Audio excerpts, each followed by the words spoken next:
தமிழகத்தில் மிச்சாங் புயல் காரணமாக ஏற்பட்ட வரலாறு காணாத பெருமழையால் சென்னை, செங்கல்பட்டு, காஞ்சிபுரம் மற்றும் திருவள்ளூர் மாவட்டங்களில் பலத்த சேதங்கள் ஏற்பட்டது. இந்த இயற்கை பேரிடரால் ஏறத்தாழ 1 கோடிக்கும் அதிகமான மக்கள் பாதிக்கப்பட்டார்கள். பாதிக்கப்பட்ட மாவட்டங்களில் அமைச்சர்கள் மற்றும் அரசு உயர் அலுவலர்கள் மேற்பார்வையில் கள ஆய்வுகள் மேற்கொள்ளப்பட்டு நிவாரணம் வழங்கப்பட்டு வருவதுடன் சீரமைப்பு பணிகளும் தொடர்ந்து நடந்து வருகிறது. இந்நிலையில் மிச்சாங் புயலால் வாழ்வாதாரம் பாதிக்கப்பட்ட மக்களுக்கு நிவாரண தொகையாக ரூபாய் 6000 வழங்கிட தமிழ்நாடு முதலமைச்சர் மு.க. ஸ்டாலின் உத்தரவிட்டுள்ளார். இந்த நிவாரண தொகையினை பாதிக்கப்பட்டவர்கள் குடியிருக்கும் பகுதிகளில் உள்ள நியாய விலை கடைகளின் மூலம் ரொக்கமாக வழங்கிட உத்தரவிடப்பட்டுள்ளது.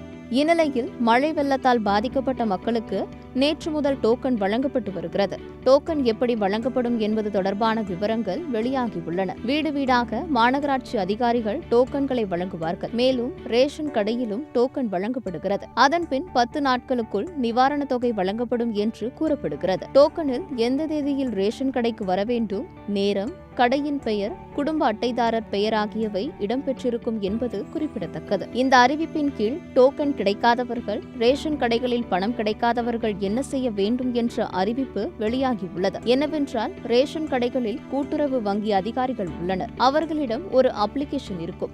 அந்த அப்ளிகேஷனை பூர்த்தி செய்து கொடுத்தால் போதும் என சொல்லப்படுகிறது. அதை பரிசீலனை செய்து உங்களுக்கு பணம் கொடுக்கப்படும். டோக்கன் கிடைக்காதவர்கள் இதன் மூலம் பயன்பெறலாம் என்பது குறிப்பிடத்தக்கது.